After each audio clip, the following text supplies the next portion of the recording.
எல்லோருக்கும் வணக்கம். நாம நம்முடைய திருக்குறளை தொடர்ந்து பார்க்கலாம். ஆரம்பிக்கிறதுக்கு முன்னாடி பிரணவம், the basic substratum sound energy of the whole creation. Let us sit erect, palms over the left facing the ceiling, spine erect with a smile.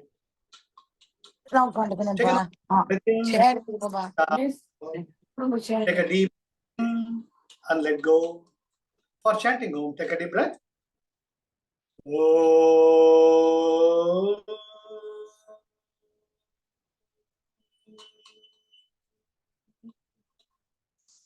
Another deeper breath.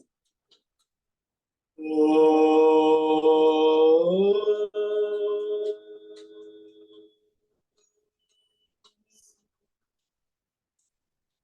Another deeper breath.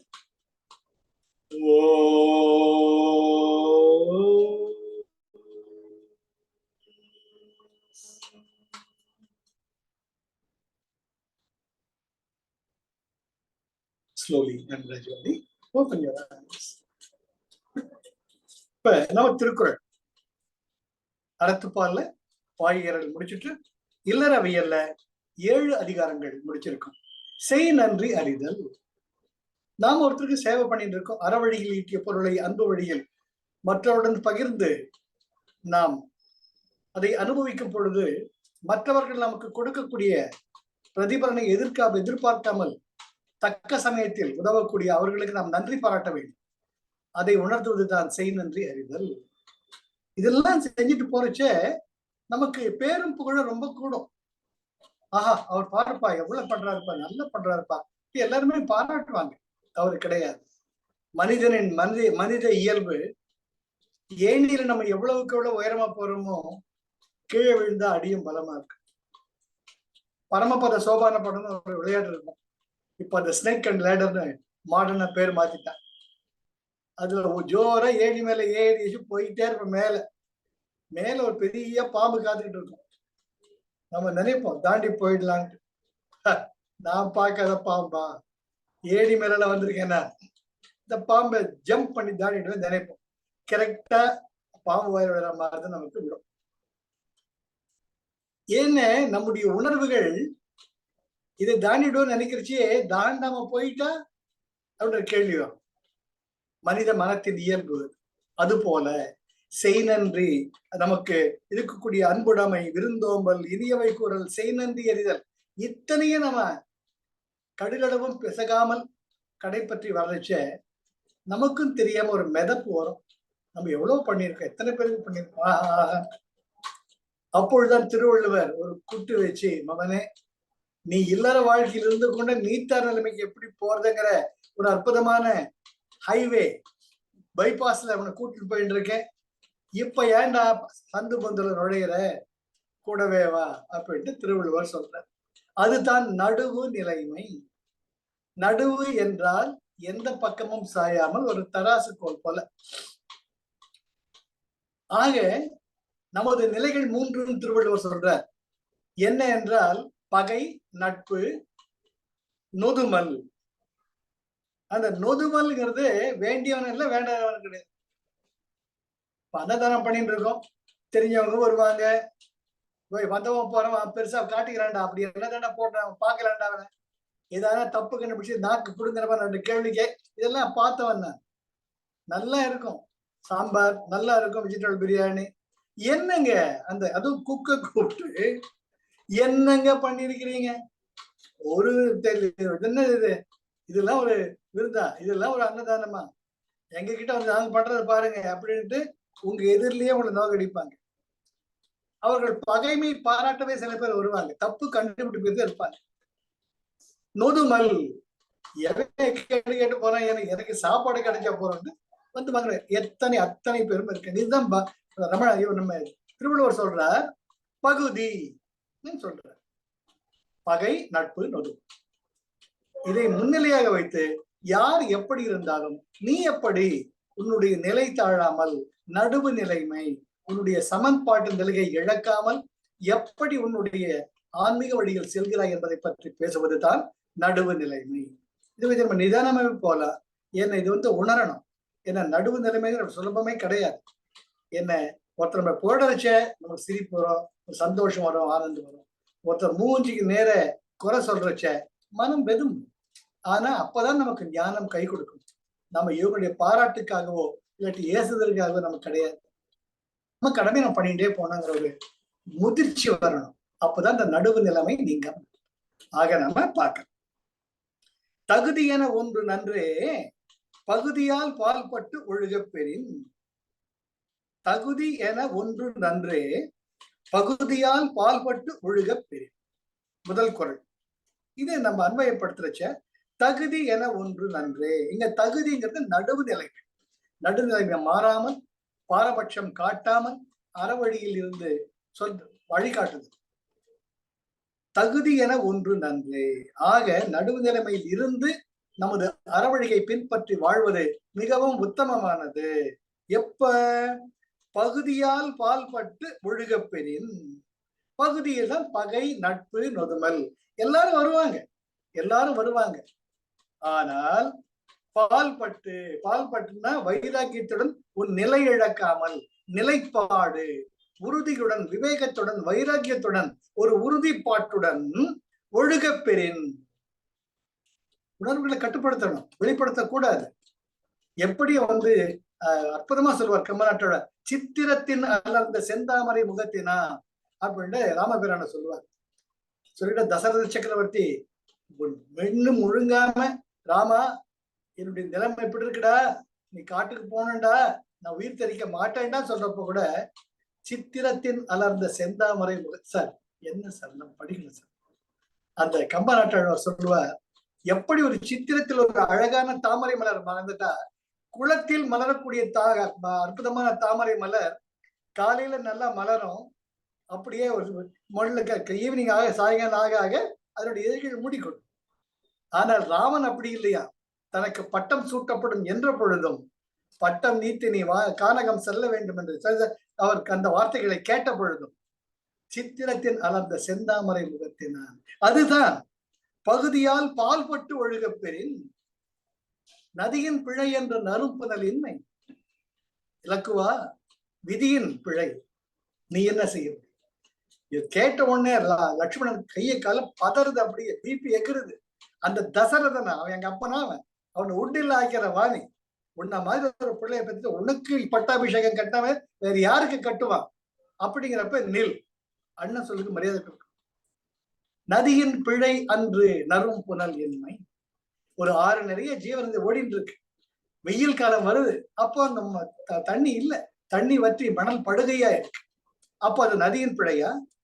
கிடையாது. அற்றே மைந்தா, இது விதியின் பிழை. ஒவ்வொருத்தருக்கும் விதியின் இருக்கு. Life is not a bed of roses. It gives you the experiences. You should be able to take it. It's a complementary with each other, opposite values. அதுதான் இங்க சொல்றது. தகுதி என ஒன்று நன்றே, நடுவு நிலைமை மாறாமல் அறவழியில் நடப்பது உத்தமம். எப்ப? பகுதியால் பால்பட்டு ஒழுகப் பெறின். பால்பட்டு வைராக்கியத்துடன், விவேகத்துடன், முகம் சுருங்காமல், முகம் கோணாமல், மதம் வெதும்பாமல், எப்பேற்பட்டவர்கள் யாராக பகையோ நட்போ நொதுமலோ வந்தாலும் அவர்களை இன்முகத்துடன் வரவேற்று விருந்தோம்பல் செய்தால் நீதான் நீத்தார் பெருமைக்கு நிலையை அடைய உரியவன் என்று வள்ளுவர் சொல்றார். இங்கதான் நம்ம நமக்கு நிதானமாவே போலாம். எனக்கு அவசரமா போய் இஷ்டம் இல்லை, நீ கொண்டு வாங்க, அவ்வளவுதான். துரியோதனன் அர்ஜுனன் இவங்களுக்குலாம் பாண்டவர்களுக்கும் கௌரவர்களுக்கும் விட்டு கொடுக்க முடியாது. சண்டை அவங்க ஒவ்வொருத்தரும் எந்த பக்கம் எவ்வளவு ஸ்ட்ரென்த் இருக்குன்னு பாக்குறாங்க, எத்தனை அக்ரோனி படை தக்கிட்டு இருக்குன்னு பார்த்துட்டு இருக்காங்க. அப்போ சரி, கிருஷ்ண பரமாத்மா அவர் ரெண்டு பேருக்குமே வேண்டியவர், கிருஷ்ணரும் பலராமரும்.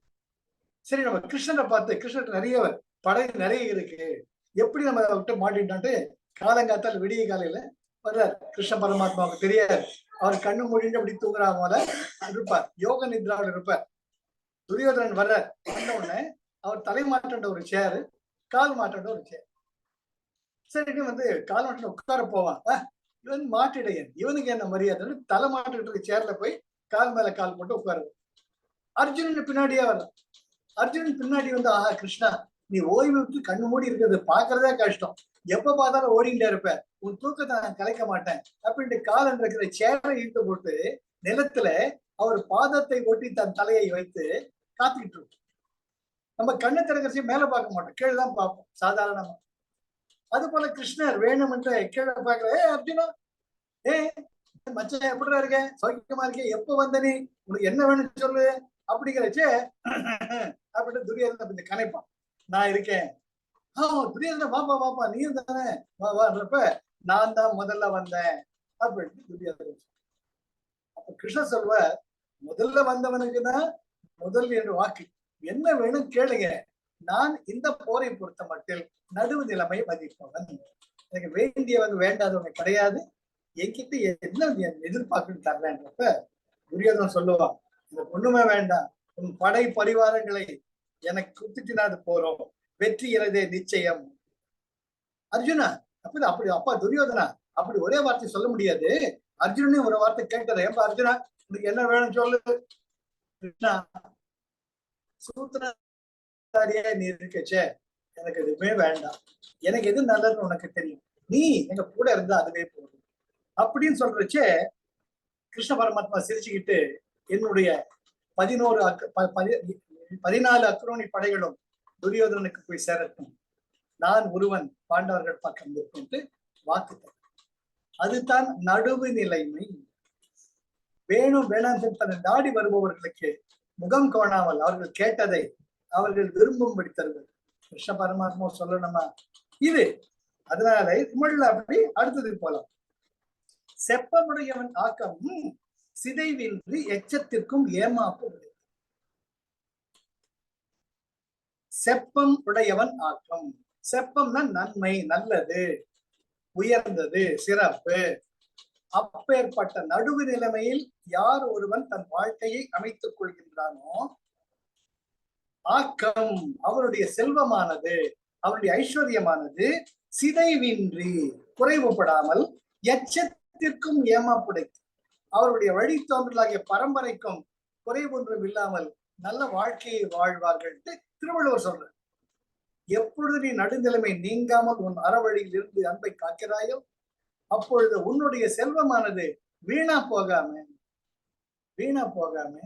உன்னுடைய பரம்பரைக்கு ஆகி வரும் அப்படின்ட்டு அவர் வாக்கு தர்றாருங்க. இதெல்லாம் பிராக்டிக்கலா பார்த்துட்டு இருக்கேன், விளையாட்டா கிடையாது. இதுல ஜெயஸ்ரீக்கு தெரியும், எங்க தாத்தாவை ஒரு உதாரணம். எங்க அம்மாவோட அப்பா அவர் திருப்பூர்ல கெமிக்கல் டையிங் கலர் ஏஜென்ட். இந்த கலர் கெமிக்கல்ஸ் எல்லாம் இருக்கும் இல்லையோ, அதுக்கு was very big business man. அதே ஊருக்கு நான் மேனேஜரா போனேன், அது வேற விஷயம்.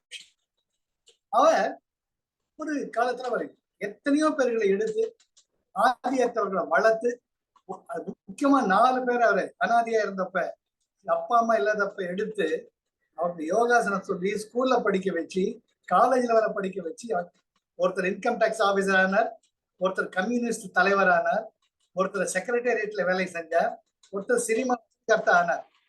இப்படிப்பட்ட நிலையில் உயர்த்தி பல பேரை படிக்க வச்சார். கடைசியில் யாருமே அவருக்கு திரும்பி பார்க்கல, அவருக்கு ஒண்ணு. இதுதான் வாழ்க்கை. அப்போ அவர் ஏகப்பட்ட கடன் ஆயிடுச்சு. திருப்பூர் இருக்கிறதெல்லாம் வித்து, சரி மூட்டை கட்டிக்கோ போல, ஏதோ ரயில் ஏறி போல. எங்க வாழ்க்கையில் நடந்தது எங்க அம்மா சொல்லி நான் கேட்டிருக்கேன். எங்க தாத்தாவுக்கும் 2 பொண்ணுங்க, எங்க அம்மாவும் அவன் அக்காவும். சரி இன்னும் ரயில் ஏறி உட்காராங்க. நம்ம அருண் இருக்கிற மைசூரை பார்த்து ட்ரெயின்ல போயிட்டு இருக்காங்க. போயிட்டு இருக்கிறச்சு இந்த எங்க போறது, எங்க அம்மா சின்ன குழந்தை கேட்கிற, அப்பா என்ன பண்றதுப்பா, தெரியல கண்ணு பார்க்கலாம், கடவுள் இருக்க, பசிக்குதப்பா, என்ன பண்றதுப்பா. நிலம் அப்படி பிச்சை எடுக்கலாம் கண்ணு, தப்பே கிடையாது. மிகப்பெரிய வியாபாரி தன் நாடு இழந்து விடு, அதுதான் குடைநெடலிலிருந்து குஞ்சரம் ஊர்ந்தோர் நடைமலிந்து ஓரோர் நன்னினும் நண்ணுவர், ஔவையார் பாடியது போல. அப்படி வந்ததுக்கு எதிரில் ஒருத்தர் உட்கார்ந்து இருக்க அந்த ட்ரெயின்ல. அவர் எங்க பாட்டியே பார்த்துட்டு இருந்தார். பார்த்துட்டு இருந்துட்டு, நீங்க நம்மையா தானே அப்படின்னு கேக்குறாரு. ஆமா நீங்க தாத்தா சொன்ன உடனே அவர் தடால்னு காலை விழுந்து நமஸ்காரம் பண்ணிட்டு, என்ன உங்களுக்கு தெரியலையா அப்படிங்கிறப்ப, தெரியலையாப்பா, நான் தான் சித்தராமையா, நான் மைசூர்ல பெரிய வக்கீலா இருக்கேன், நீங்க தானே என்ன படிக்க வச்சீங்க, உங்க படிப்பால தான் நான் இன்னைக்கு வக்கீலா இருக்கேன், இப்ப எங்க போறீங்க நீங்க. சார் இறைமைன்னு ஒண்ணு இருக்கு சார். அந்த இறைமை என்றும் உங்களுக்கு கைக்கும். நீங்க எவ்வளவு நல்லது நினைச்சு நல்லது பேசி நல்லது செய்றீங்களோ வீடு போக. அப்ப இவரு வெளிப்படையா எல்லாமே சொல்றச்சே, நீங்க எங்கேயும் போக வேண்டாம், எங்க பங்களாக்கு வந்துருங்க. அவரை மைசூர்ல இறங்கி கார்ல அழைச்சுக்கிட்டு பக்கத்துல துர்பலாப்பூர் அந்த இடத்துல அவர் பங்களாக்கு அழைச்சிட்டு போயிட்டு இருக்கார். அவுட் ஹவுஸ் தங்க வைக்கிறார். வாழ்க்கை எப்படி போச்சு தாத்தா?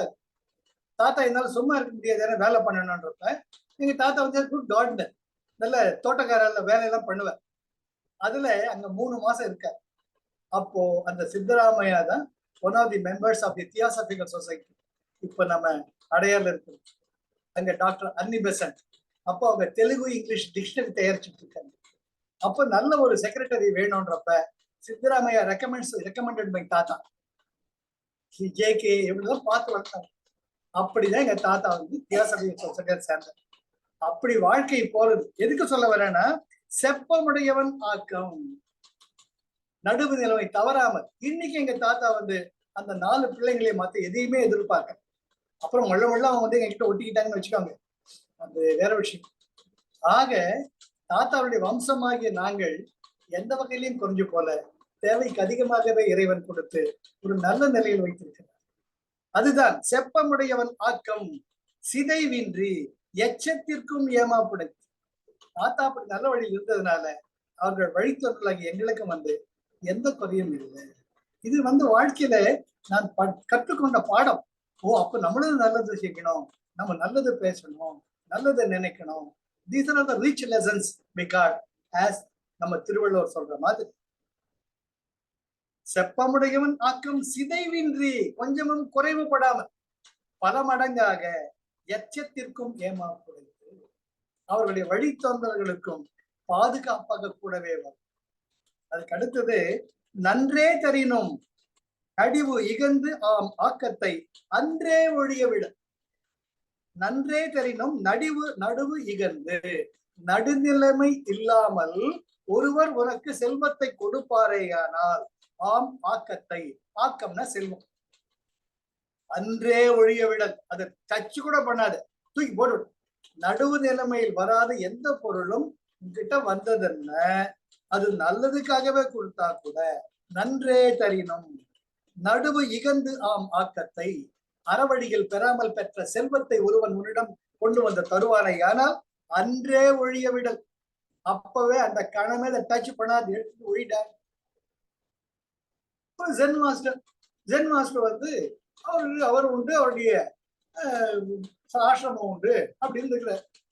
அப்போ ஒரு பெரிய பணக்காரன் வந்து கால தடார விடுறான், சுவாமி எனக்கு நல்லது காட்டுங்க, அன்னைக்கு வந்திருந்தா நீ தான் நிறைய தர்மம் பண்ண சொன்னீங்க, நீங்க இதை பாருங்க, பெரிய பணம் ஓட்டி அவர் எதிர்த்து வைக்கிறான். இது எப்படியாவது நீங்க யூஸ் பண்ணி பல நல்ல காரியங்களுக்கு யூஸ் பண்ணிக்கோங்க, அதுதான் எனக்கு ரொம்ப சந்தோஷம் அப்படின்னு எதிரிலே உட்காருவோம். அவர் சென் மாஸ்டர் அவர் மூஞ்சியே பார்த்துட்டு இருப்பார். இவனுக்கு ஒரு எக்ஸ்பெக்டேஷன் என்னன்னா, அப்பா உள்ள டொனேஷன் கொடுத்துருக்கிறியே, தேங்க்ஸ் டா அப்படின்னு ஒரு பாராட்டு சொல்லுவார் அப்படின்னு எதிர்பார்க்கலாம். அவர் கொஞ்ச நேரம் முடிச்சு பாக்குறாரு. சரி, குட்டுட்டேல ஆசிரமத்துக்கு கிளம்பு வேலையா பாருங்க. தயங்கி இருப்பான். அந்த பிரதம சீடர், சீஃப் டிசைபிள், என்னங்க என்ன வேணும்ன்றப்ப, என்னங்க இத்தனை கோடி பணம் கொடுத்துருக்கேன், பெரியவர் ஒரு நல்ல வார்த்தை சொல்ல மாட்டேங்கிறாரு அப்படின்றப்ப முதல்ல ஜென் மாஸ்டர் சொல்றாரு, ஏய் பாவி, நீ முட்டாளா இருக்கிறிய, நீ பெஸ்ட் ஸ்டூடெண்ட் நினைச்சா வடிகட்ட முட்டாளா இருக்கிறிய, அந்த பாவ மூட்டையை சுமக்கிறதோட தலையெழுத்தாடா, அந்த பாவ மூட்டையை சுமக்கிறதுக்கு நான் எவ்வளவு கஷ்டப்பட தெரியுமா? இவன் திருட்டு பையன், எல்லாத்தையும் பண்ணிட்டு கடைசியில எங்கிட்ட கொடுத்துட்ட விடுதலை வாய்க்கல நினைக்கிறான்னா, என் படவா எந்திரிங்கிற ஒரு பணக்காரன் பயந்துகிட்டு கையை கிட்ட எதிர்க்கிறான், தூக்கு அந்த மூட்டைய போ, முதல்ல உனக்கு கருணை காட்டணும்னு வச்சுட்டு போடான்னு சொன்ன. இதுல உனக்கு செஞ்சதே தப்பு, சரி ஈட்டியதை எல்லா கில்லர்ல நீ வேலை பண்ணி செஞ்சுட்டு கடைசியில் என்கிட்ட வந்து மாட்டிக்க, எங்க தலையில கட்ட பாக்குறியா, போதுன்னு அக்செப்ட் பண்ணிட்டு போடான்னு சொன்னேன். இது உனக்கு பாராட்டு வேற வேணுமா? படவா எந்திரி, தூக்கி வந்து மூட்டைய, கெட் லாஸ்ட், இந்த பக்கமே எதிர்ப்பு விட்டு பார்க்காது, அப்புறம் சபிச்சுடுவேன் நான். அந்த பணக்காரன் பயங்கரமா தூக்கிட்டு போறான். அப்ப இப்ப எத்தனை பணக்காரன் என்ன நிலைமை புரிஞ்சு, சிவன் சொத்து குலநாசம், இந்த பல பேர் வாழ்க்கையில பார்த்து நமக்கு இல்லாதது நமது கிடையாது. அதனால ஜென் மாஸ்டர் சொல்றப்ப அந்த நடுவு நிலைமை இழந்து யாராச்சும் ஒரு பொருளை ஈட்டி இருந்தா அந்த பாவம் நமக்கு சேரும், விளையாட்ட கிடையாது. அதனாலதான் நமக்கு யார்ட்ட நமக்கு உதவி பண்றச்சே, டொனேஷன் பண்றச்சே நான் குருஜி தலையில போட்டுடுவேன். குருஜி ஒரு 5000 ரூபாய் கொடுக்குறாரு சென்டருக்காக, இது நல்லது கெட்டது நீங்களே பாத்துக்கோங்க. Honest, I am very honest. சென்டருக்காக நிறைய 500 ரூபாய், ஏன்னா ஒவ்வொரு செஷனுக்கு பணம் தரணும். ஸ்வராலயாவுக்கு 1200 ரூபாய் தரணும், அருகம் வித்யாலயாவுக்கு 800 ரூபாய். என்னுடைய monthly requirement is 10,000 rupees to run the show. ஆனா நம்ம ஜனங்க மாறி இறைக்கிறாங்க, அது வேற விஷயம். அப்போ ஒவ்வொரு முறையும் அவங்க கிட்ட இருந்த பணத்தை என்கிட்ட வர்றச்ச ஏதான் சொல்லுவேன், குருஜி நல்லதோ கெட்டதோ நீங்க பாத்துக்கோங்க, நான் ஒரு கருவி மட்டுமே, கருவி நிமித்தம் காரணமே அப்படின்னா வாங்கிப்போம். அப்பதான் மத்தெல்லாம் குருஜிக்கு நமக்கு எது நம்ம வித்தியாசம். அடுத்த கொண்டு போனோம்னா தக்கார் தகவர் தகவையலர் என்பது அவரவர் எச்சத்தார் காணப்படும். இவன் நடுவு நிலைமை தவறாமல் இருப்பவன், இவன் நடுவு நிலைமை தவறியவன் என்பது எப்படி கண்டுபிடிக்கலன்னா அவங்க குழந்தைகளை வச்சுட்டு கண்டுபிடிச்சிடலாம். எச்சம்னா குழந்தைகள் பரம்பரை. தக்கார் நடுவு நிலைமை இழக்காமல் அறவழியில் இருப்பவர்கள். தகவையிலர் அந்த மரியாதையை இழந்த கேடு கெட்டவர்கள் என்பது அவரவர் எச்சத்தால் காணப்படும். அவங்க பிள்ளைகளை வச்சுட்டு உங்க அப்பா யாரு அம்மா யாரு ஈஸியா சொல்லிடலாம். அப்ப நான் சொல்லல, திருவள்ளுவர் சொல்றார். இது பல பேர் பார்த்துட்டு இருக்கோம், வேண்டாம். நம்ம நல்லதே நினைப்போம். ஒரு ஏழை தாய் அந்த மாதிரி 4 இடத்துல போய் 10 பாத்திரம் தேய்ச்சாதான் இன்னைக்கு அன்றாட காட்சி. அவரு கூட குட்டி பையன், அவனுக்கு ஸ்கூல் போற வயசு வருது. அப்போ அம்மா நீ சொல்றது கேட்கிறமா, நான் இப்ப ஸ்கூலுக்கு போனோமே, படிக்கணும்னு ஆசையா இருக்குமா, வாடா கண்ணு அப்படின்ட்டு பக்கத்து ஊர்ல இருக்கக்கூடிய ஒரு குருகுலத்துல போய் சேர்க்க போற. அந்த குருகுலம் போறப்ப நடுவில் ஒரு காடு, காட்டுல பெரிய மரங்கள் செடிகள்லாம் இருக்குது, அடர்ந்த காடா இருக்குது. அவங்க அம்மா முந்தானையை பிடிச்சிட்டே போறா. வாத்தியார் பாக்குறார், பையன் தேஜமயமா இருக்கான், அழகா இருக்கான், புத்திசாலியா இருக்கான். சரிடா குழந்தை, நாளைக்கு ஸ்கூலுக்கு வந்துரு, குருகுலத்தை சேர்த்துக்கிறேன். ஐயா நான் ரொம்ப ஏழை, என்னால முடிஞ்சது ஏதோ கொடுக்குறேன். பரவாயில்லம்மா, ஏதோ முடிஞ்சது கூட, இல்லாட்டி பரவாயில்ல. அதுதாங்க ரியல் எஜுகேஷன். அறிவு என்பது விற்கக்கூடிய இதான் கிடையாது. நீ வித்தா அது பாவம். எனவே அப்படின்னு சொல்ற. இந்த பையன் அடுத்த நாள் கிளம்புறான், ஸ்கூலுக்கு ஜம்பன் போறான், நல்ல சந்திரன் போட்டுலாம் வச்சுக்கிட்டு போயிட்டா. நீ ஸ்கூலுக்கு ரொம்ப ஹாப்பியா இருந்து திரும்பி வரைச்சு காடு தாண்டணும். அதுக்குள்ள சாயங்காலம் 4-5 மணி ஆயிடுது. முள்ள வர்றான், சேத்துல ஓடுறான், திபி திபின்னுட்டு. பார்த்தா பல என்னென்ன விதவிதமான சத்தங்கள்லாம் வருது. கண்ணை மூடிக்கிட்டு திபி திபி திபி திபின்னு வீட்டுக்கு ஓடி வர்றான். கால் பிடரியில் படாகிறவன்.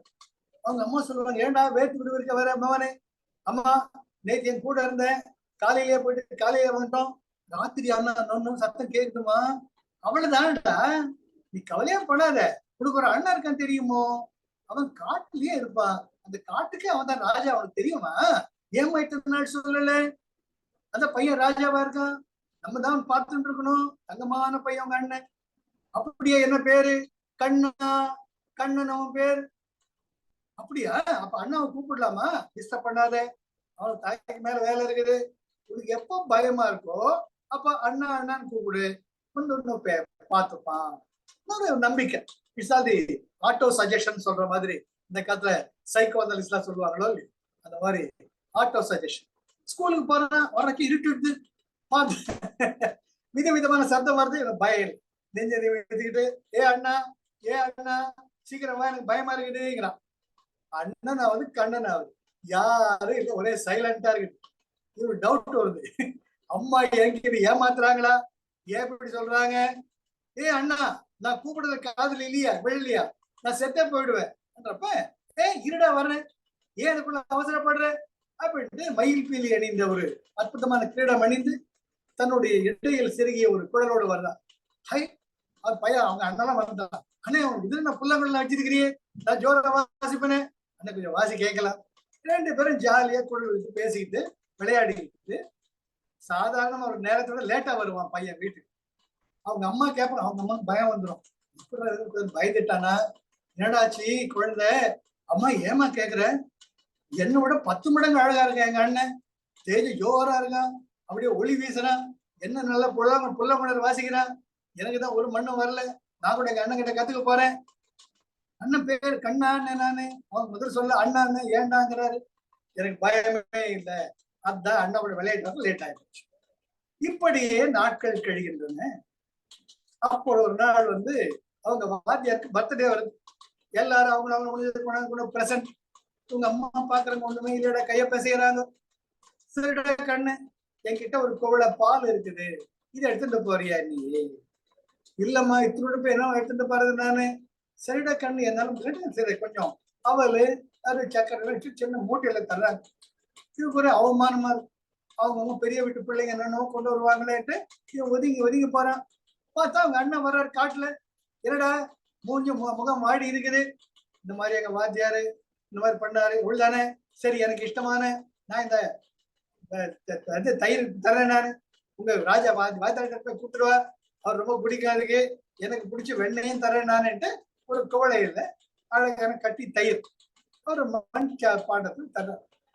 சரி என்ன போறான் வாத்தியார். அவங்க தயிர் கொண்டு வந்தவங்க தயிர் கலையத்துல பெரிய அண்டாவில் கொட்டுமோ, பால் கொண்டு வந்தவங்க கொட்டுமோ, காய்கறி மாதிரி நடக்குது. இவன் இத்தனோண்டு சொப்பு எடுத்துட்டு போயிட்டு இப்படி இப்படி கொஞ்சோண்டு தயிர் விழுது. அவர் வாத்தியார் பாக்குற, ஏய் நீ கொண்டு வந்ததும் ஒண்ணுதான், கொண்டு வராததும் ஒண்ணுதான், இதுதான் கொண்டு வந்தியா? ரொம்ப கஷ்டப்படுறா. இல்ல இது எங்க அண்ணா கொடுத்தாரு அப்படிங்கிற. அண்ணா கொடுத்தாரு, இதுதான் இதோட பெரிய சட்டி ஒன்று கிடைக்கலையா? இல்ல அண்ணா இதுதான் கொடுத்தாரு. அப்படி கேட்டு இருக்குச்சியே அந்த சின்ன சொப்புல மறுபடியும் தயிர் நிறைஞ்சிடு, மறுபடியும் கொட்டுறான், மறுபடியும் நிறைஞ்சிடு, கொட்டிட்டு இருக்கு, அண்டா நிறைய ஆயிடுது. அவர் வாத்தியார் அப்படின்னு நடுநடுங்கி போறார்.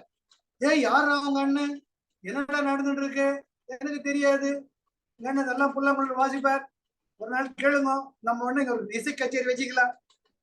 ஏன் அண்ணாவை பார்க்கணும்டா, நான் நீங்க பிறந்த அன்னைக்கு அவர் பார்க்கணும்டா. சரி வாங்க கூப்பிட்டு போறேன் பையன் காட்டு நடுவில் போற. அண்ணா அண்ணா சீக்கிரம் வா, எங்க வாத்தியார் ஒண்ணு பார்க்கணுங்கிறார். சத்தமே இல்லை. நான் அழுவேன், சத்தமே இல்லை. ஓ நல்ல அண்ணா, எனக்கு பயமா இருக்குது. அப்போ ஒரு குரல் கேக்குது, யார் ஒருவர் பவித்திரமாக நல்ல இதயத்துடன் கள்ளம் கவலமற்ற எண்ணத்துடன் இருக்கிறார்களோ அவர்களுக்கு மட்டும் தான் நான் அண்ணன். நீ என் குழந்தை, நீ நானும் விளையாடி. அவரவர்கள் எப்பொழுது அந்த நிலையை அடைகிறார்களோ அப்பொழுதுதான் அவர்களுக்கு அந்த வாய்ப்பு கிடைக்கின்ற குரல் கேட்குது. வாத்தியார் அப்படியே சாஷ்டாங்கமா தொழில் வணங்கி, இன்னும் எத்தனை காலம் நான் நிற்க போறணும், எத்தனை பிறவி எடுக்க போறோம்ட்டு போற. தக்கார் தகவையலர், அவங்க அம்மா அவ்வளவு பவித்திரம், பரம பக்தை, கிருஷ்ண பக்தை. கிருஷ்ணா கிருஷ்ணா கிருஷ்ணாட்டு பாத்திரம் தேய்க்கிறதுலாம் கிருஷ்ணாம்பாங்க, உட்கார கிருஷ்ணாம்பாங்க. இதெல்லாம் நம்ம வீட்டுல பாட்டிங்கெல்லாம் பண்ணுவாங்க, இதோட மாத்திரம் சொல்லிட்டு இருப்பாங்க. அதெல்லாம் பொய்யே கிடையாது. ஒவ்வொரு வார்த்தையும் நம்ம தாத்தா பாட்டி பண்ணது. சமையல் பண்றச்சு கூட ஏதோ ஒரு ஸ்லோகம் சொல்லிட்டு இருப்பாங்க. அது என்னைக்கும் வீணாங்க, பவித்திர நாமம். அதனால் அவங்க அம்மாவை வச்சுக்கிட்டே பிள்ளை என்ன எப்படி இருப்பான், கிருஷ்ணரே ஒரு நண்பனா அண்ணாவா இருக்கக்கூடிய பேரு பெற்றார், அவருடைய தாய் எப்படி இருப்பார். இதை வச்சுக்கிட்டுதான் தக்கார் தகவு இலர் என்பது அவரவர் எச்சத்தார் காணப்படும் திருவள்ளுவர் நெத்தி அடி அடிக்கிறார். இது எந்த மாற்றமும் கிடையாது. நீ கோட்டீஸ்வரனா இருக்கலாம், ஆனால் தலை வச்சு படுத்த நிம்மதியா தூக்கம் வரணும், கிடைச்சத வயிறாரா சாப்பிடணும், மனம் நிறைஞ்சு எல்லாருக்கும் நல்லதை நினைச்சு நல்லது பேசி நல்லது செய்யணும். அவ்வளவுதான் வாழ்க்கை, எதுவும் கிடையாது. திருவள்ளுவர் அதுதான் நடுவு நிலைமை. நம்ம நண்பன் அப்படி ஓர கண்ணால பார்த்து இப்படி பார்த்து வேண்டியவன் வேண்டாதவன், அது நடுநிலைமை ஆகாது. அடுத்தது என்ன சொல்ற, கேடும் பெருக்கமும் இல் அல்ல நெஞ்சத்து கோடாமை சார்ந்தோர்கணி. கேடும் பெருக்கமும் இல் அல்ல. ஒருவரது வாழ்க்கையில துன்பமும் வளமும் இல்லாமல் போக, ரெண்டுமே இருக்கும். கஷ்டமும் இருக்கும், சந்தோஷமும் இருக்கும், துக்கமும் இருக்கும், வியாதியும் இருக்கும், ஆரோக்கியமும் இருக்கும். அதுதான் வாழ்க்கை.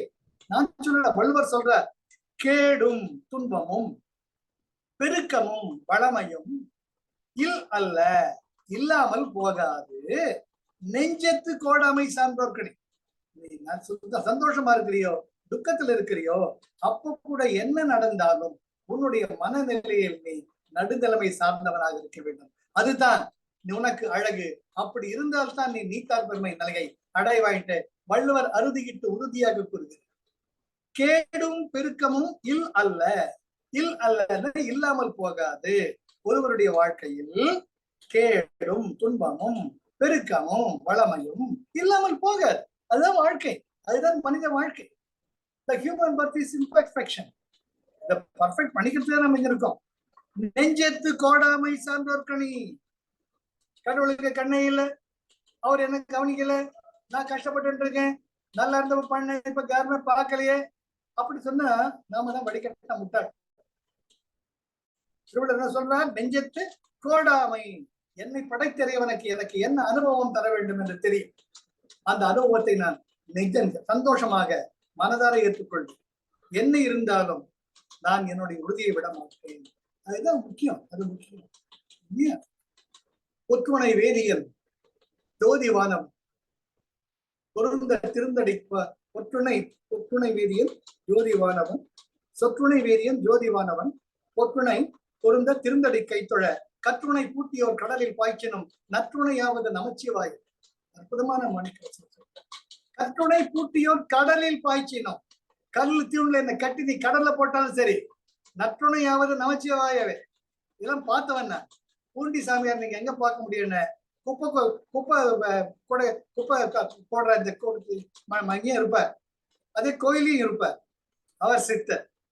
அவரை பார்க்கறதுக்கு 1008 பேர் கியூல காத்து அவரை பார்த்தவன் நான், அவருடன் பேசியவன். ஆக சொற்றுணை வேதியன், வேதியன்கிற 4 வேதங்களுக்கும் தலைவன், ஜோதிவானவன், ஜோதி ஸ்வரூபம், போற்றுணை திருந்த பொருந்தடி கைத்தொள்ள. உன் மேல வச்ச நம்பிக்கைதான். நீ ஏத்துட்டா சரி, ஏத்துக்கிட்டே சரி. என்னையா மிஞ்சி போன மூச்சு நிறுத்திடுவியா? நிறுத்திக்கோ, உங்ககிட்ட சீக்கிரம் போது சேர்ற.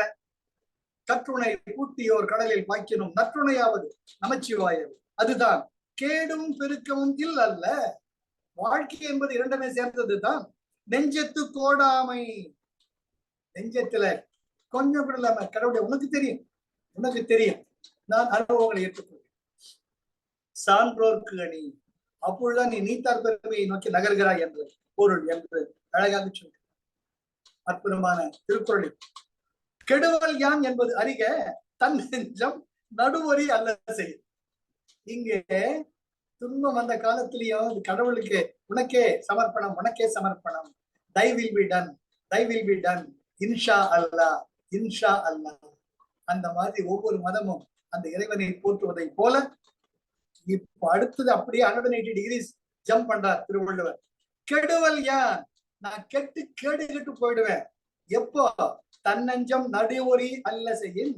நடுவொரி அல்ல, நடுவு நிலைமை தப்பிய அறம் அல்லாத செயல்களை நீ நினைப்பாயேயானால், செய்வாயேயானால் கெடுவல் யான், நீ கெட்டு சீரொழிவன்ட்டு அத்தாரிட்டி. அதுல எந்த விதமான சந்தேகமும் கிடையாது. ஒரு அடி அடிக்கிறார் திருவள்ளுவர். அதுதான் அற்புதமா துரியோதன் நமக்கு எல்லாமே மகாபாரதம் இல்லாத எதுவுமே கிடையாது. என்ன இருந்தாலும் தான் செஞ்சதான் ரைட். அப்பா கண் இல்ல, திருதராஷ்டிரன் கண்ணே கிடையாது. என்ன பண்றது? பையன் தான் எல்லாமே ஆளினால், நான் சொன்னதான் சட்டம். அவன் செய்யாத அக்கிரமம் அப்போ கிருஷ்ண பரமாத்மா இல்ல. அங்கதானே துரோணாச்சாரியர் இருந்தாங்க, அங்கதானே கிருபாச்சாரியர் இருந்தாங்க, அங்கதானே பீஷ்மாச்சாரியர் இருந்தாங்க. எல்லாரும் எதிரிலும் தானே அத்தனை அணியும் நடக்குது. கடைசியில் துரியோதனுக்கு என்ன கதி கிடைச்சது? தொடை பிளக்கப்பட்டு உயிர் போயும் போகாமலும் கிருஷ்ணனுடைய ஒரு அருளுக்காக அவன் கடைசி மூச்சை நிறுத்தி. அதுதான் முக்கியம். கெடுவல் யான் என்பது அறிக. கிருஷ்ணர் எவ்வளவு புத்தி சொல்லியிருப்பார். மகனே, அவன் நாடு பாதி நாடு கொடுக்க வேண்டாம்டா, 7 கிராமங்களை கொடுடா, 5 கிராமங்களை கொடுடா, கொடுக்க முடியாது. 5 குடிசைகளாவது கொடுக்க முடியாது. ஊசி நிலம், ஊசி இடம் கொடுக்க மாட்டேன். கிருஷ்ணா கிளம்பு, இதான் தூதா, என்கிட்ட ஒரு ஜம்மம் பலிக்காது, நீ ஒன்னும் பண்ண முடியாது என்கிட்ட. கிருஷ்ணர் சிரிச்சுக்கிட்டே வருவார். அவருக்கு தெரியாதுல்ல. கெடுவல் யான் என்பது அறிக தன் நெஞ்சம் நடுவொரி அல்ல செய்யும். நடுவு நிலைமை அல்லாத செயல்களை நீ செய்வையே. ஆனால் யானி கேடு தேடிக்கிட்டு போக வேண்டாம். அது வந்து உன் வீட்டு காலிங் பெல் அடிக்கும், வந்துட்டா மவனே அப்படின்னு. பல பேர் வாழ்க்கையில் பார்த்துட்டு இருப்போம். இப்ப புயோ முறையோ லவ் அறிவோ அடிச்சுக்கிறாங்க. அப்பவும் அவர்களுக்கு விடிவு உண்டு. எவ்வளவுக்கு அவ்வளவு தர்மங்கள் பண்றீங்களோ, எத்தனை பேர் வாழ்த்துக்கள் அவர்கள் சொல்றாங்களோ அவ்வளவுக்கு உங்க கர்மா கழியும். பொறுமையா ஏத்துக்கிட்டு தான் இருக்கணும், வேற வழி கிடையாது. அடுத்தது, கெடுவாக வையாது உலகம் நடுவாக நன்றி கண் தங்கியான் வாழ். அதே நேரத்துல இவர் மனசை விட்டுடாதடா, தப்பு பண்ண பரவாயில்ல திருத்திக்கோ. கெடுவாக வையாது உலகம் நடுவாக நன்றி கண் தங்கியான் தாழ். நன்றி கண், நன்றி என்றால் நன்மை.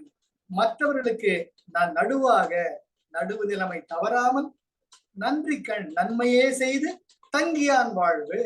எந்த நிலைமையிலும் வாழ்க்கையில் இருந்தாலும் நான் உனக்கு நன்மைதான் செய்வேன் என்று இருக்கக்கூடியவருக்கு வறுமை வந்தாலும், வறுமை வந்தாலும் தாழ்வு, தாழ்வு என்றால் வறுமை, தங்கியான் தாழ்வு. நடுவு நிலைமை தவறாத வாழ்க்கையை வாழ்ந்து நன்மைகளே செய்து ஒருவன் வாழும் காலத்தில் அவனுக்கு தாழ்வு வறுமை வந்தால் கெடுவாக வையாத உலகம். உன்னை இந்த உலகம் திட்டாது, உனக்காக அவர்கள் அனுதாபப்படுவார்கள். எப்படிப்பட்டவர்கள், எத்தனை பேருக்கு நல்லது பண்ணிருக்காங்க, ஏதோ ஒரு நேரம் அவங்க நிச்சயமா வந்துடுவாங்க. இந்த சும்மா இதெல்லாம் டெம்பரரி. இது போல் பலர் வாழ்க்கையில் நானும் பேசி இருக்கேன், அவர்கள் உணர்ந்திருக்கேன். நல்ல ஒரு வாழ்க்கை வாழ்ந்தவங்க கர்மவினையால் தம் நிலை தாழக்கூடிய நிலைகள் ஏற்படும். இருந்தாலும் உன்னை இந்த உலகம் ஏசாது, மரியாதையோட பார்க்க. இதுக்கு அற்புதமான உதாரணம் நம்முடைய வாவு சிதம்பரம் பிள்ளை, கப்பலோட்டிய தமிழர். தன்னுடைய சொத்துக்கள் அனைத்தையும் விற்று நம் நாடு நன்றாக இருக்க வேண்டும், நம் நாட்டின் மூலமாக அயல் கடல் கடந்த வாணிபம் செய்ய வேண்டும் என்று இருக்கக்கூடிய அனைத்தையும் விற்று ஒரு கப்பலை வாங்கி வியாபாரம் செய்ய, தனக்காக வாழாத பிறர்க்காக வாழும் பெருந்தகையாளராக இருந்தார். ஆனால் அவர் அந்த நஷ்டம் அடைஞ்சு அவருடைய உடல்நிலை சீரழியும் பொழுது இந்த பிரிட்டிஷார் அவர்கள் ஒரு இலக்காக வச்சு தாக்கும் பொழுது, அப்போ இந்த உலகம் இன்றைக்கும் சரித்திர ஏடுகளில் பொன்னெழுத்துக்களால் பொறிக்கப்பட்ட ஒரு வரலாற்று நாயகனாக வாவு சிதம்பரம் பிள்ளை திகழ்கிறார் என்றால் அது இந்த திருக்குறள் தான் உதாரணம். நடுவாக நன்றி கண் தங்கியான் தாழ்வு. தான் நன்றாக தன்னை தனக்கு வாழ்வை கொடுத்த தன் நாடு பாரத மாதா நன்றாக இருக்க வேண்டும் என்று தன் முற்றார் உடைமைகளை அனைத்தையும் விட்டு இந்த உலக நாட்டு நன்மைக்காக செலவிட்டவர் தாழ்வு. அவர் வறுமையில் இருந்த பொழுது கெடுவாக வையாத உலகம். எப்பேற்பட்டவர்கள், வள்ளல்ங்க, வள்ளல். நிலைமை சரியில்லை போயிடுச்சு. அதனால என்ன சொல்லுவாங்க, யானை படுத்தாலும் குதிரை மட்டம் அப்படின்னு சொல்லுவாங்க. யானை படுத்துட்டா குதிரை உயரம் இருக்குமா, அதுதான் யானை. அது போல வாவு சிதம்பரம் பிள்ளை கப்பலோட்டிய தமிழ் என்ற அற்புதமான அந்த சீரான பெயர் பெற்று இன்றைக்கும் சரித்திர ஏடுகளில் வாழ்ந்து கொண்டிருக்கிறார். இரவா புகழ் பெற்ற தகைமையாளர். அதுக்கு இந்த அற்புதமான இதுதான் ஒரு அற்புதமான உதாரணம். கெடுவாக வையாத உலகம். சார் அவர் நேரம் சரியில்லை சார், இருக்கிறதெல்லாம் எவ்வளவு பண்ணார் சார். அது போல Mahatma Gandhi is a barrister, is a great lawyer. டர்பன்ல போய் was practicing in South Africa. அவர் நினைக்கிறதா கோடி கோடியா பணம் சம்பாதிச்சிருக்கலாம், கிடையாது. தன் தாய் நாட்டுல ஒரு முழுமையாக ஆடை கூட அணியாமல் எத்தனையோ பேர் இருக்கும் பொழுது தனக்கு மட்டும் ஏன் செல்ல அந்த வாழ்க்கை என்று அனைத்தையும் தொடர்ந்து இன்றைக்கு தேச பிதாவாக தேச தந்தையாக இருக்கிறார் என்றால் அதற்கு காரணம் இதுதான். அவரை இன்றைக்கும் நாம் போற்றி வருகிறோம். அடுத்தது என்ன சொல்ற, இது ரெண்டையும் சொல்லிட்டார். கெடுவல் யான், துரியோதனையும் சொல்லிட்டாரு, வையாது உலகத்தோட அதையும் சொல்லிட்டார். கடைசி நான் சொல்ற, சமன் செய்து சீர்தூக்கும் கோல் போல் அமைந்த ஒருபார் கோடாமை சார்ந்தோர். பகை நட்பு நொதுவல் என்ற எந்த பாரபட்சமும் பார்க்காமல் எப்படி ஒரு தராசு தட்டு தனக்கான எடைக்கல்லையும் அதற்கான பொருளையும் சமநிலையில் வைத்து அந்த பொருளின் எடையை காட்டுகிறதோ, அதை போல வாழ்க்கையில் இன்ப துன்பங்கள் எது வந்தாலும் தன்னுடைய நடுநிலைமை இழக்காமல் அறவழியில் நின்று நடுநிலையை பின்பற்றுதல் தான் சான்றோர்க்கு அழகு என்று அற்புதமாக வள்ளுவர் ரொம்ப அழகா சொல்ற. சமன் செய்து சீர்தூக்கும் கோல், எப்படி எடை ஒரு பக்கம் பொருள், அதை சமமா வைக்கக்கூடிய தராசு, தராசு துலாக்கோல், அதுதான் துலாபாரம் சொல்றது. போல் அமைந்து ஒரு பால் கோடாமை, நீ வேண்டியவ நீ வேண்டாத, அப்படி இந்த பக்கம் அந்த பக்கம் சாயாம நடுவு நிலைமையில் இருப்பதுதான் சான்றோர்க்கு அணி. அதுதான் உண்மையான பெருமை ஒரு நல்லவருக்கு, ஒரு சான்றோர். சொல் கோட்டம் இல்லது செப்பம் ஒருதலையா உள்கோட்டம் இன்மை பெரி. செப்பம் சொல் கோட்டம் இல்லது. செப்பம் என்றால் நடுவு நிலைமை. சொல் கோட்டம், சொல் இன்னைக்கு ஒரு பேச்சு, நாளைக்கு ஒரு பேச்சு, நாளைக்கு ஒரு பேச்சு, நாளைக்கு ஒரு பேச்சு, அப்படி பேச்சு மாறாமல் செப்பம் சொல் கோட்டம் இல்லது. நிமிடத்துக்கு நிமிடம் தன் கருத்தையும் எண்ணங்களையும் வார்த்தைகளையும் மாற்றிக்கொண்டே இருக்காமல் நடுவு நிலைமை தவறாமல் உள்கோட்டம் இன்மை. உள்கோட்டம்னா மனசுல ஒண்ணு நினைக்கிறது, மனத்தின் கண் இருக்கக்கூடிய ஒரு நீங்களா ஒரு எடுத்துக்க தீர்மானம். இன்மை ஒரு தலையா பெரின். ஒரு தலையா என்றால் திண்மையுடன், நம்பிக்கையுடன், வைராக்கியத்துடன். அதாவது எப்பவுமே நம்முடைய மனசுல இதுதான் சரி அப்படின்னு பட்டுட்டா அதுல இருந்து மாறாம நம்ம திட்ட வேண்டாம், போர்ஸ்ஃபுல்லா சொல்ல வேண்டாம். உண்மையை பேசுதல், அழகாக இனிமையாக, இதுதான்ப்பா உண்மை, என்கிட்ட இல்லப்பா சாரி. உள்கோட்டம் இன்மை, மனசுல எந்த விதமான கருத்து வேறுபாடும் இல்லாமல் தான் உண்மை என்பதை உணர்ந்து ஒரு தலையா பெரியன், அதில் உண்மையாக வைராக்கியத்துடன் இருப்பொழுது செப்பம் சொல் கோட்டம் இல்லது. அதுதான் நடுவு நிலைமை. சொல் கோட்டம் இல்லது. வளருவாயன எண்ணிக்கை அருகே இவனு இவருக்கு தலையாட்டிட்டு அவருக்கு தலையாட்டுது, அது கிடையாது. சொல் கோட்டம் இல்லது. வார்த்தைகளை தவறாமல் முதல்லயே நீ மனசுல தீர்மானிச்சு, இதுதான் என்னால முடியும். ஒருத்தர் 10,000 ரூபாய் கேட்க வாங்கினாரு, ரொம்ப அவசரமா வேணும் சார், நாளைக்கு வாங்க வாங்கி தந்துடுறேங்க. நாளைக்கு ஒண்ணு நம்பிக்கிட்டு வருவோம். ஐயோ பார்த்தங்க முடியலீங்க. அதுதான் சொல் கோட்டம். வார்த்தைகளை விளையாடு, ஒருத்தருக்கு நம்பிக்கை கொடுத்து ஏமாத்துவது. வள்ளுவர் அதை பயங்கரமா கண்டிக்கிற, நீ உருப்பட மாட்டாங்கிற. சொல் கோட்டம் இல்லது செப்பம், அப்படி உளறுவாயனா இல்லாம ஒருத்தருக்கு நம்பிக்கை கொடுத்து நம்பிக்கை துரோகம் பண்ணாம செப்பம் நடுவு நிலைமை தவறாம முதல்ல உள்கோட்டமின்மை. முதல்ல மனசு தீர்மானிச்சு, அப்பா என்கிட்ட 10,000 ரூபாய் இல்ல, என்கிட்ட 200 ரூபாய் 500 ரூபாய் இருக்கு தரேன், அது இல்லைன்னு சொல்லல, அதுக்கு மேல என்னால முடியலப்பா சொல்லிடுங்க. உங்களுக்கு நிம்மதியா போயிடும், அவனுக்கு நிம்மதியா போயிடும். வேற எங்க போய் கேட்பானா இல்லையா? எத்தனை பேர் வாழ்க்கையில் நம்ம பாக்குறோம். என்னுடைய வாழ்க்கையில் பலர், அது வேற விஷயம். முதல்ல ஒரு நம்பிக்கை, அந்த நம்பிக்கை கொடுத்துட்டு அப்புறம் அதை காப்பாற்ற முடியாது, வார்த்தை காப்பாற்ற போறது. சொல் கோட்டம் இல்லது செப்பம். அந்த வார்த்தைகள் கொடுத்து ஏமாற்றுவது அல்ல செப்பம். நடுவு நிலைமை என்பது உள்கோட்டம் இன்மை. மனதிலுடைய கருத்துக்களில் மாறுபாடு இல்லாமல், இன்மைனா இல்லாமல், ஒரு தலையா, ஒரு தலையான ஒரு பக்கம் கிடையாது, ஒரு தலையான முழுமையாக திண்மையாக பெரிய உங்களுடைய மனதில் நீ திண்மையாக ஒரு முடிவு பண்ணிட்டீன்னு இப்படி எப்படி வார்த்தைகள் ஜாலம் இல்லாமல் நல்லது சொல்லி இவ்வளவுதான்ப்பா முடிவு சொல்லிட்டார், அது தாண்டா சரி, நீ தான் சரியான சரியான ஆண்மகன் அப்படின்ட்டு வள்ளுவர் ரொம்ப அழகா சொல்ற. அப்புறம் கடைசியில் என்ன சொல்ற, சப்போஸ் நீ வியாபாரம் பண்ண வச்சாங்க, ரொம்ப சார் வள்ளுவருக்கு இணையான யாருமே கிடையாது. அவரை வியாபாரிகளையும் விட்டு வைக்கல. வாணிகம் செய்வார்க்கு வாணிகம் பேணி பிறவும் தம போல் செய்ய, பிறவும் தம போல் செய்யின். நீ கல்லாப்பேட்டில சூப்பர் மார்க்கெட்ல முதலாளியா உட்கார்ந்தா உன்கிட்ட ஒருத்தன் பொருள் வாங்க வர்றாங்க, அவனை நீ மாறிக்கும். நீ அவன் நிலையில் இருந்தா இந்த பொருளுக்கு என்ன விலை, அதை முதல்ல நிர்ணயம் பண்ணி, அப்பதாண்டா நீ நடுவு நிலைமை தவறாத, நீ வாழணும், இல்லைன்னு சொல்லுது. இதுக்கு அற்புதமான உதாரணம் கபீர்தாஸ். அற்புதமான, அவர் ஒரு நெசவு தொழிலர். ஆமபிரானை காட்சி கொடுத்த அந்த கபீர்தாஸ், கபீரா கபீரான்னு முடிப்பார் அவர். அந்த கபீர்தாஸ் ராமா ராமா ராமா சொல்லுவார். அவர் நெய்ரட்சியையும் ராமா ராமா ராமா நெச்சிட்டு ஒரு நெசவு பண்ணதுக்கு அப்புறமா, இது ராமன் கொடுத்த உடை, இது ராமன் கொடுத்த துணி, அவள் மடிச்சு கடைக்கு போவார். ராமன் கொடுத்த துணி இது, நான் நெய்யறதுக்கு எனக்கு 4 அணா செலவு, என்னுடைய வயிற்று பாட்டுக்கு 1 அணா வேணும், இதனுடைய விலை 5 அணா, என்னுடைய உழைப்புக்கு 1 அணா கொடுத்தா போதும், 5 அணா வாங்கிக்கோங்க வாங்கிக்கோங்க. அந்த அவருடைய நெஞ்ச அந்த நெசவு துணிக்கு அவ்வளவு மகிமை, அவ்வளவு மரியாதை. நீ நான் போட்டிட்டு வெயிட் பண்ணுவார். அவர் 5 அணா மேல 10 அணா கொடுத்தா கூட வேண்டாம், எனக்கு ராமன் கொடுத்தது போதும், அந்த 5 அணா மட்டும் எடுத்துட்டு வருவார். 4 அணாவுக்கு மற்ற பொருளை வாங்கி மறுபடியும் நெய்யாரு. இதுதான் வாழ்க்கை. கபீர் தாஸ். அதுதான் உண்மையான வாணிகம். வியாபாரம் லாபம் இல்லாம நடக்காது. ஆனா கொள்ள லாபம் வைக்கப்படாது.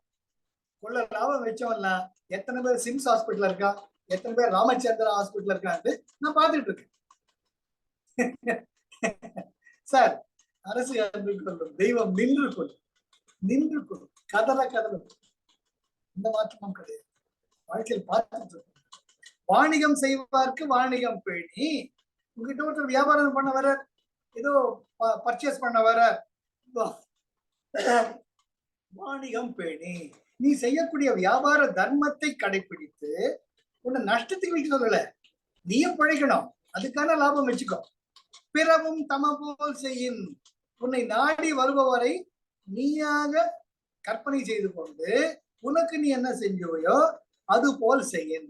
அதை போல் உன்னுடைய செயல்கள் இருக்குமாக அப்படின்னு வள்ளுவர் ரொம்ப அழகா நடுவு நிலைமை பெற்று ரொம்ப ரொம்ப அற்புதமான அழகா சொல்லி முடிக்கிறார். அதுல பார்த்தோம்னா, தகுதி என ஒன்று நன்றே பகுதியால் பால்பட்டு ஒழுகப் பெறேன். உனக்கு எனக்கு பகைமை நட்பு நொதுமல் பாராமல் நடுவு நிலைமையுடன் இருக்க வேண்டும். செப்பமுடைய நாக்கும் சிதைவின்றி எச்சத்திற்கும் ஏமாப்படும். உன்னுடைய செல்வம் நடுவு நிலைமை தவறாமல் இருந்தால் உனக்கு மட்டுமல்ல, உன்னுடைய வழித்தொடர் பரம்பரைக்கு தானா காப்பாத்தண்டா. உன்னுடைய தேவைகளுக்கு குறைய வராது. நான் சொல்லல, வள்ளுவர் பெறார், சென்னா போத சித்தர் சொல்கிறார். அடுத்தது, நன்றே தரினும் நடுவு இகந்து மாக்கத்தை அன்றே ஒழியவின். அறவழிகள் வராமல் வரக்கூடிய செல்வத்தை கையாளர்கள் டச் பண்ணாது. ஏய் போ, எனக்கு வேணாம், நீயே வச்சுக்கோ, அல்பமே அப்படின்னு வரைக்கணும். ஜெய் குருதேவ் சொல்லிட்டு நீயே வச்சுக்கோடாப்பா, எனக்கு வேண்டாம், இந்த பாவப்படுறதுட்டு பாவப்பட்ட சொல்ல வேணாம், எனக்கு வேண்டாங்க, நீங்க வச்சுக்கோங்க, எனக்கு ஏற்கனவே நிறைய இருக்குங்க. இதெல்லாம் வாழ்க்கையில் பல பேர் நான் பார்த்தோம். சார், ஒரு 10,000 ரூபாய் அனாமத்தா வந்தது, நீங்க வச்சுக்கோங்க. இல்ல பரவாயில்லைங்க, இருக்குங்க, திருப்பத்தூர் ஒரு கோர்ஸ் எடுத்துருக்கேன், ஹாப்பினஸ் ப்ரோக்ராம், இந்த இயர் 2012. நான் happiness, when will you be happy? when will you not be happy? What do you think the happiness is? அந்த பாயிண்ட்ஸ் டிஸ்கஸ் பண்றேன். அப்படியே ஒருத்தர் அந்த கான்ட்ராக்டர் திருப்பத்தூர்ல டிபிடிபின்னு ஓடி வந்தார். நான் கோர்ஸ் முடிக்கல, கோர்ஸ் எடுத்துருக்கேன், கட்டி முடிச்சுட்டு ஓனாரு. எனக்கும் புரியல, அவருக்கும் புரியல. கொஞ்சம் கிளாஸ் நம்பிச்சுட்டு 40 பேர் இருந்தாங்க. இப்ப 2004 சார், நான் கொடுக்குறேன் சார், குருஜிக்கு என் சார்பா சமர்ப்பிச்சிடுங்க சார், தயவு செஞ்சு உங்க கையில கொடுத்தாது நியாயமான வழியில போக சார்ட்டு அவரு ஜோபியில ஒரு 500 ரூபாய் கத்த நோட்டு எடுத்தாரு. என் ஜோபியில திணிச்சார். நான் சொல்லி வேணாங்க, குருஜி கொடுத்ததான் பேசிக்கிட்டு இருக்கேன், நம்மகிட்ட சொந்த கருத்துல ஒண்ணும் கிடையாது, குருஜி கொடுத்ததுங்கிற. அது தெரியாது சார், எனக்கு மனசு என்னமோ பண்ணிச்சு, இதை உங்ககிட்ட கொடுக்கணும்னு தோணுச்சு, நீங்க என்ன வேணா பண்ணிக்கோங்க, இது என் பொருள் கிடையாது அப்படின்னு வீட்டுக்கு போய் ஸ்ட்ரீட்ல உட்காந்துட்டேன். அன்னைக்கு ரூமுக்கு வந்து ஃபெசிலிட்டேட்டர் நானும் பாக்குறோம். 35,000 ரூபாய். I tell you, 2015. இதுல அருண் தெரியும், அப்ப எத்தனை கோர்ஸ் எடுத்திருக்கேன். விஷ்ணுபுரம், கடப்பாலாம் நிறைய வரும். குருஜி அற்புதமான வரும், அத்தனை வருமானம் வரும் கோர்ஸ். அதனால நடுவரி எல்லாம் செய்ய நமக்கு வேண்டாம், பாவம், நமக்கு கிடைக்கிறதே ஜாஸ்தி. தக்கார் தகவியலர் என்பது அவரவர் எச்சத்தார் காணப்படும். நீ வாழ்ந்த வாழ்க்கை, உன் தாத்தா பாட்டி எப்படி இருந்தாங்க, நீ எப்படி இருக்க, உன்னை வச்சுக்கிட்டு உன் தாத்தா பாட்டி பத்தி உங்க அப்பா அம்மாவை பத்தி சொல்லிடுறாங்க. திருவள்ளுவர் சொல்ற கேடும் பெருக்கமும் இல்லல்ல. வாழ்க்கையில ரெண்டுமே கலந்தா வரும். நெஞ்சத்து கோடாமை சார்ந்தோர்க்குன்னு it has happen, it's okay, so what next? Guruji சொல்றாரு தானே, சொல்றாரு, இட்ஸ் ஹேப்பன், வாழ்க்கையில் நடக்குது, accept it first, it's okay, so what? வீட்டுக்கு வீடு வாசப்படு, வாட் நெக்ஸ்ட்? அடுத்தது என்ன? தைரியமா யோசிக்கலாம். Because Guruji will give you the experience of falling. He will never let you fall. It's a cover promise you are given in a bonded faith by Guruji. அடுத்தது என்ன? கெடுவல் யான் என்பது அறிக, தன்னெஞ்சம் நடுவரி அல்ல செய்யும். துரியோதனன் தான் அதுக்கு பெஸ்ட் எக்ஸாம்பிள். தன் நெஞ்சின் நடுவு இல்லாம நடுநிலைமை எல்லாம் பண்ணின்னு அவனே உனக்கு சாவு தாண்டா. சாவு மட்டும் என்ன, சாதாரண நிம்மதியான சாவு கிடையாது. ஈழ்த்திக்கிட்டு அடிச்சுக்கிட்டு லபோலபோன்னு கிடைக்கணும். நான் சொல்லல, திருவள்ளுவர் சொல்ல. கெடுவாக வையாது உலகம், நடுவாக நன்றி கண் தங்கிய நட்பு. நீ நடுநிலைமை தவறாமல் இருக்கக்கூடிய வாழ்க்கை வாழ்ந்த ஒருமை வந்தாலும் இந்த உலகம் உன்னை பாராட்டும். வ.உ. சிதம்பரம் பிள்ளை இதற்கு அற்புதமான ஒரு உதாரணமாக சொன்னார். அதுக்கு அடுத்தது சமன் செய்து சீர்தூக்கும் போல்பால் அமர்ந்து உருவார் கோடாமை சார்ந்தவன். எது இருந்தாலும் வேண்டியவன் வேண்டாதவன், இதுதான் சரி, இதுதாங்க எனக்கு தெரிஞ்ச உண்மை, நீங்க எடுத்துக்கிட்டா சரி, எடுத்துக்காதீங்க சரிங்க, ஒரீங்க. அதுதான் சான்றோர் கணி. அப்பொழுதுதான் நீத்தார் பெருமையை நோக்கி நீ ஒரு அடி எடுத்து வைக்கிறாய் என்பது பொருள். சொல் கோட்டம் இல்லது செப்பம், சொல் கோட்டம் இல்லது செப்பம் உறுதலையா உள்கோட்டம் இன்மை பெரின். சொல் கோட்டம் இன்னைக்கு ஒண்ணு நாளைக்கு ஒண்ணு பேசி அவநம்பிக்கை கொடுத்தது, அது நடுநிலைமை கிடையாது. உள்கோட்டம் உன்னுடைய மனசுல இன்மை, உள்கோட்டம் இன்மை பெரின். உறுதலையான உறுதியாக, இந்த ஒருதலைன்னு எடுத்துக்காதீங்க, ஒரு பக்கம் எடுத்துக்காதீங்க, ஒருதலையான முழுமையாக உன்னுடைய திண்மையாக மனசுல ஒண்ணு எடுத்துக்கிட்டேன்னு அது வந்து மாறாது. 1000 ரூபாய் கேட்டா 100 ரூபாய் தான், 100 ரூபாய் கொடுத்துட்டு ஹாப்பியா கொடு. 100 ரூபாய் கொடுக்குறவங்க திருப்பி கொடுப்பான மாட்டானா, திருப்பி கொடுப்பான மாட்டானான்னு கிளம்பு தவிக்காது. அண்டு வீணான அவநம்பிக்கை கொடுத்து அவனையும் இழுத்தடிக்காது. ரொம்ப ரொம்ப முக்கியம். இல்லா காட்டி உனக்கு கதி மோட்சமே கிடைக்காது நான் சொல்லல, திருவள்ளுவர் சொல்ற. அதே போல வாணிகம் செய்வார்க்கு வாணிகம் பேணி பிறவும் தமபோர் செய். நீ லாபத்தை வச்சு கபீர்தாஸ், நீ லாபத்தை வச்சுக்கோ. அன்னன்னைக்கு ராமா ராமா ராமா, இன்னைக்கும் ஒரு ராம கபீர கபீரா கபீரான்றப்ப அவருடைய ராம கவிதைகளுக்கு பாடல்களுக்கு இணையே கிடையாது. ஆக நடுவு நிலைமை என்பது மிக மிக மிக முக்கியம். ஏனென்றால் நாம் செய் நன்றி அறிந்திருக்கலாம், இனியவை பேசியிருக்கலாம், விருந்தோமலை செய்திருக்கலாம், இருந்தாலும் ஏணி மேல ஏற ஏற கீழே விழுந்த அடியும் பலமாக. அதனால மேல போக போக ஆன்மீக பாதைகளை உயர உயர போக வேண்டியவர் வேண்டாதவர்கள் என்ற வேறுபாடு இல்லாமல் நடுநிலையில் வாழ்வது தான் வாழ்க்கை. அப்பொழுதுதான் துறவரத்தில் தனிமையில் இருந்து கொண்டு இருக்கலாம். அதே போல நீங்க யாகங்கள் எல்லாம் பண்ணிட்டு இருக்கலாம். அது போல தவம் பண்ணலாம் காட்டுக்கு போய். இவங்களுக்கெல்லாம் உலகத்தார் சார்பு இருக்காது. உலகத்தாரெல்லாம் அவங்களுக்கு பாதிப்பு கிடையாது. நீ பாட்டு யாகம் பண்ணிட்டு இருப்ப, நீ பாட்டு தவம் பண்ணிட்டு இருப்ப, நீ பாட்டுக்கு துறவரத்துல இருப்ப. ஆனா இல்வாழ்க்கையிலிருந்து அறவழியிலிருந்து அன்பொழிப்பு அவனுக்கு தான் பிரச்சனையே ஜாஸ்தி. அவர்தான் பிரச்சனையே ஜாஸ்தி. அவரை அப்படியே மேலே ஏற்றி வைப்பாங்க, கீழே தள்ளுவாங்க. எப்படிதான் நடுவில், அதுதான் திருவள்ளுவர் சொல்றார், நடுவு நிலைமை தவறாமல் சமன் செய்து சீர்தூக்கும் கோல் போல் அமைந்து ஒருபார் கோடாவை சார்ந்தார்கள். அப்படி இருந்தா இந்த இல்வாழ்க்கையில் பல சமுதாயத்தின் தாக்கங்கள் உனக்குள் இருந்தாலும் நீத்தார் பெருமை நிலை உன்னை வந்து அடையும். நான் சொல்லல, திருவள்ளுவர் சொல்ற, நீ போய் நீத்தார் அடைய சொல்லவில்லை, நீத்தார் பெருமை உன்னை வந்து அடைந்து வள்ளுவர் ஹாப்பியா பண்ணலாம். ஆக நடுவு நிலைமை என்பது மிக மிக அற்புதமானது. Life is love, life is Joy, life is enthusiasm. Thank you Arun, thank you for the opportunity. ரொம்ப அழகா இருந்தது. அப்படியே அசை போட்டுக்கிட்டே இருங்க. அதுதான் வாழ்க்கை என்பது அனுபவம். அவ்வளவுதான். Life is a sequence of experiences. That's it. That's it. So அதை உணர்ந்து நாம இந்த நடுவு நிலைமையை மாறாமல் அதுதான் வாழ்க்கை. Jai Gurudev. Thank you, sir. Jai Gurudev. Jai Gurudev.